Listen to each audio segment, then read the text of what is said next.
I have to go do office hours for an online course that I teach at 10, so this will definitely end on time or earlier. Oh, yeah, very briefly, why am I teaching this thing? So I started out as a research scientist. I was an astrophysicist as my first job. And then I did a bunch of engineering, and then I got into tech, and I was an executive, all these sorts of things. And always very skeptical about the people that were like on the financial side, because I was like, can't trust those people.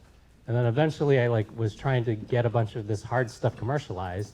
I was like, oh no, we need their money.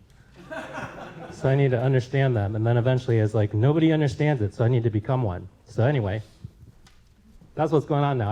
I'm launching a venture fund, and I've done a bunch of investments over the last 7 years, and this is my understanding of how investment comes in.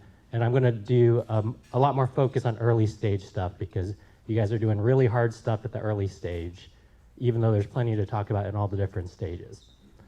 So what is here is like a kind of a schematic graph of all industries. So there's a point in time where a thing has not even been invented yet. So the size of the industry is 0. There's kind of a phase that takes a little bit of time that where the technology or capability or industry is emergent. So it's just like you're going from it's not possible to we believe it's possible, and we're developing that possibility into something that might be commercially viable. And then there's a relatively short time period, oftentimes a window that might just be a year, maybe up to 5 years, where that industry grows tremendously. And after that point, then it reaches maturity, and it might be in maturity for a decade or 100 years even. And there will then be an endpoint where the thing is disrupted or something else goes and interrupts this relatively stable state of maturity, and it goes into decay. And all 4 cycles will happen to every single industry that you have ever experienced. You can think about anything that you have in your life, and it's at one of the points in this cycle. Now, the types of capital that make sense to go into these different stages is largely dependent on the stage that an industry is in. So over here, this is basically the entire capital landscape of all the different types of capital that you might get for anything, and which sort of players would be participating at those points. So like later on, when you are at maturity or dying, then that's when private equity comes in to go carve stuff up or restructure things. Debt is a thing that exists all throughout. As long as there's something to collateralize your debt with, you can say, hey, we'll give you 10% on your money, right? Like whatever, we'll give you 10% per year on your money.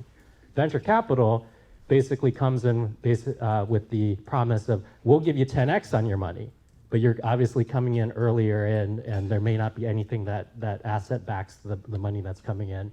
And then grants are basically there kind of foundationally to go from, we don't know if it's possible to it is possible. And then there's also this kind of flip point between venture capital, and at the IPO point, then the money tends to be raised in public shares or debt after that point. I'm gonna go really fast so that there's more time for questions at the end. Okay, so relative to getting a new difficult thing off the ground, the most important part is this very early emergent part. So we're zooming in on the emergent part of things. And if you kind of think like way at the beginning, there's basic research. We don't even know if this can work yet. We might be doing the basic scientific research, the basic discovery to go say like, oh, this is a possibility now. And clearly you can't build a business yet if you don't even know if it basically works.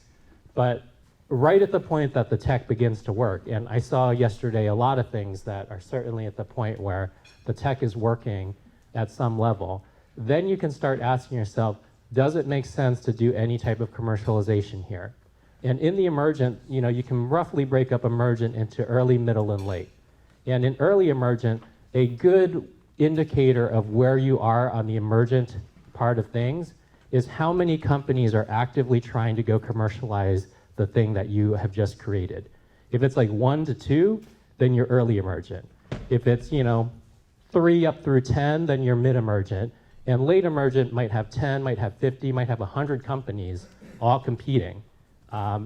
And then basically at the end of late emergent, then what happens is a subset of these companies that have been working the emergent space figure out how to really make some money.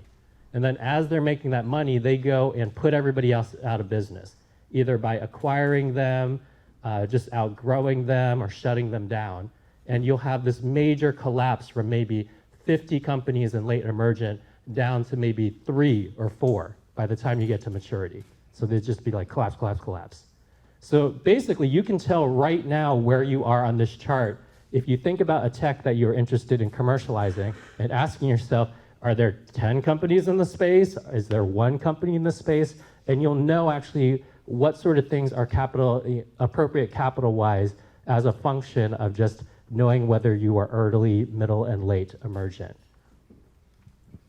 All right, I didn't plug in my thing, so I'm just gonna keep on going back and forth like this.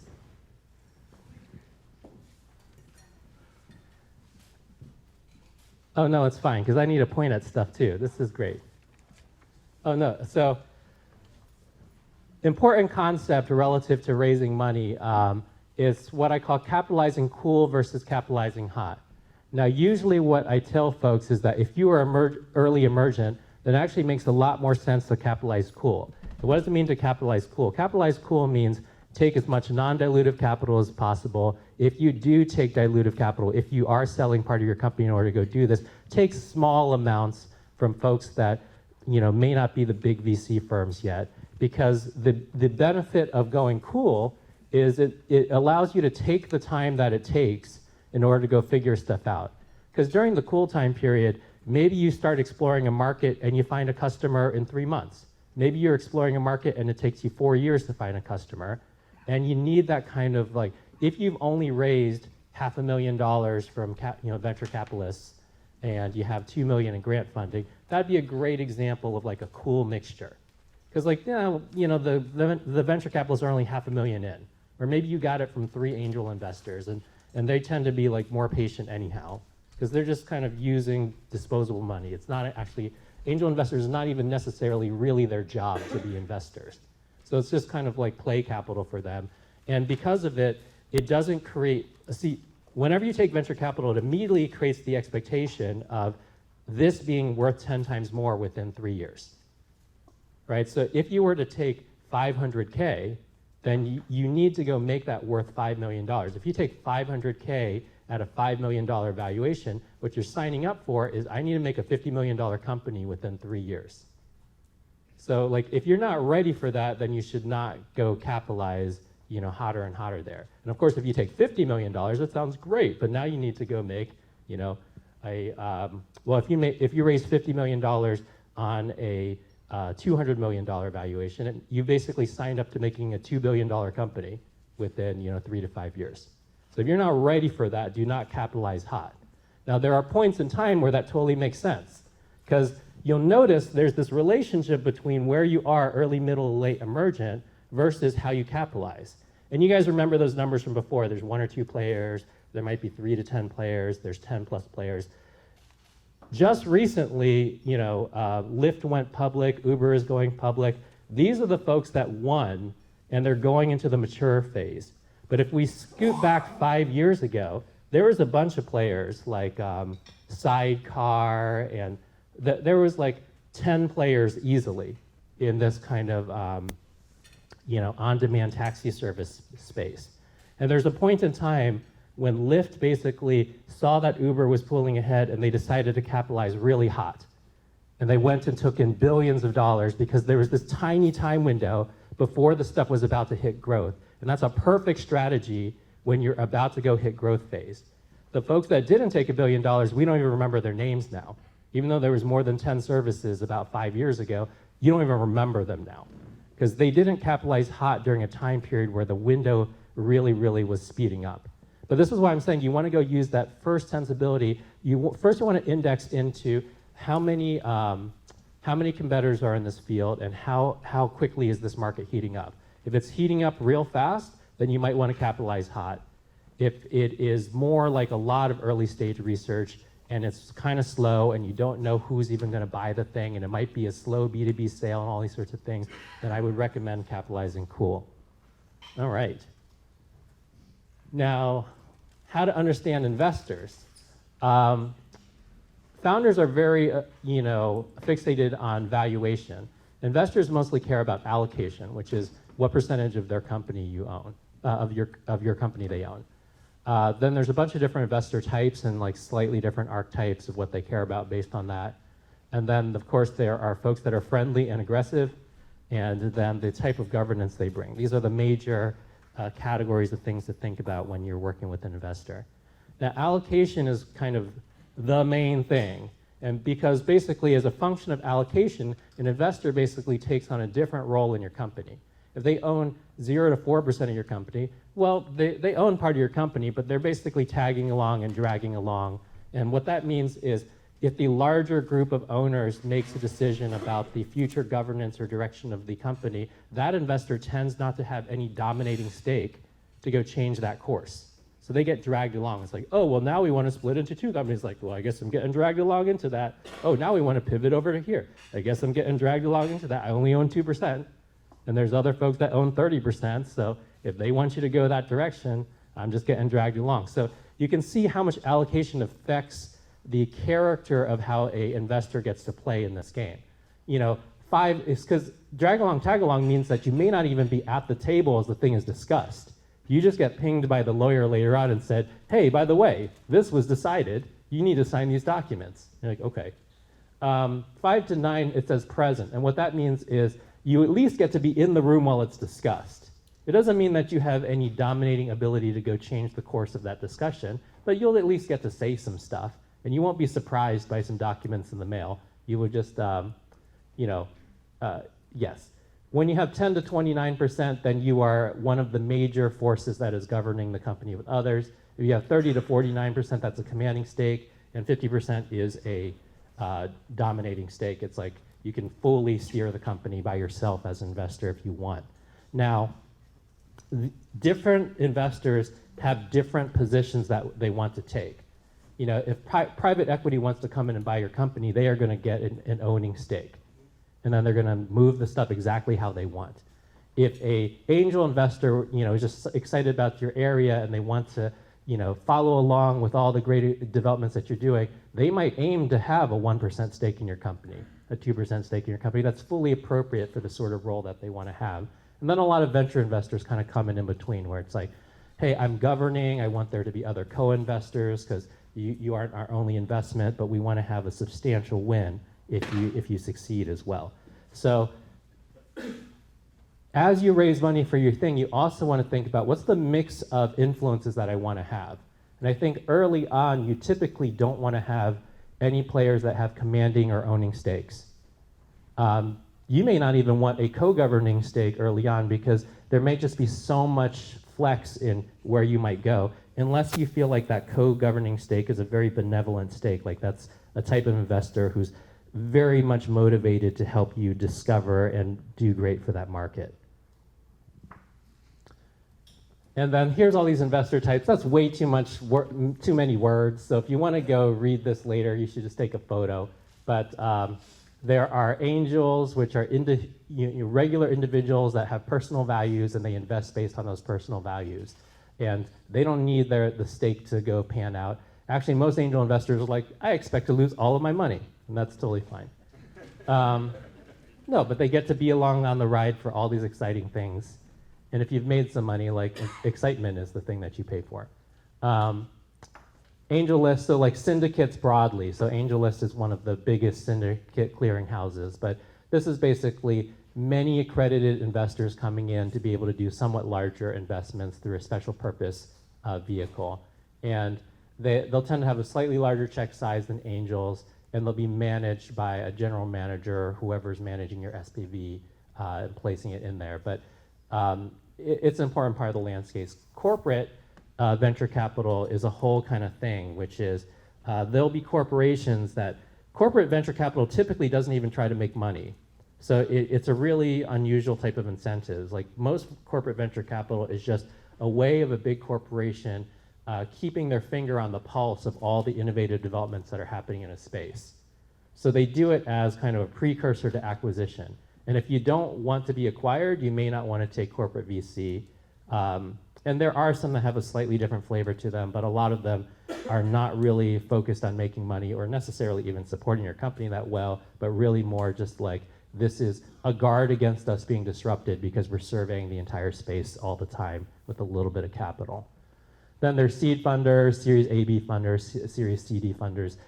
The entire right-hand side is professional venture capital firms, and seed, A/B, C/D are basically different stages which represent different check sizes effectively. And then I put in parentheses a number of firms that might classify under each one of those stages.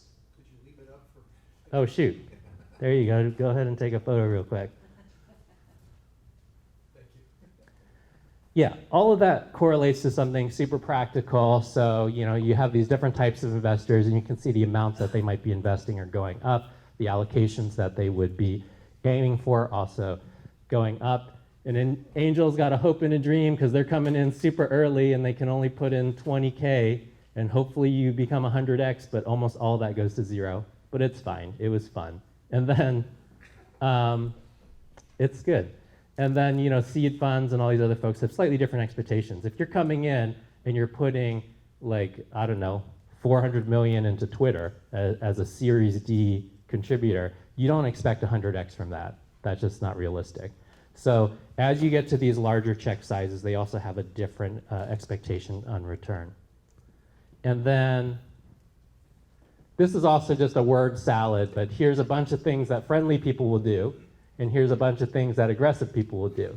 Now, aggressive does not necessarily mean evil, but there is some correlation between it as well. So, because sometimes a person is aggressive and they're exactly the sort of person that you want with you, and you're like, no, this is going to be a great partnership, and like, yes, you want to own more of my company next round, but that's great because you are the absolute best investor that I want to work with going forward, and that can work. A lot of times it's not like that. Those folks just have policies that are aggressive because they want to have commanding ownership, or they want to have a lot of option value. They want to have a crazy liquidation preference, which means if your thing goes bad, even if it goes well, they take more off the table than everybody else. They want to get special discounts on subsequent rounds. These are all just ways of bargaining so they can make more money. And you should be a little careful when people are coming with aggressive terms. There are a number of companies where I hear about the terms of their round, and I'm like, oh, you're definitely going out of business then. And it's like, okay, well, I mean, it sounds great because you just brought in $8 million. It's like, no, based on your terms, you're definitely going out of business. And it's like you can literally just end your company by taking money. So it just depends on how people do this. I always try to be very on the friendly side because it's already hard to work with scientists and engineers. Well, you also got to be mean. That's crazy. And then lastly is governance. So we get the wrong impression from the world of like if you get an MBA or whatever, you get the wrong impression on what business is about, where it's like, oh, it's about competition and SWOT analysis and red ocean, blue ocean strategies. And when it comes to startups, that's never the main thing.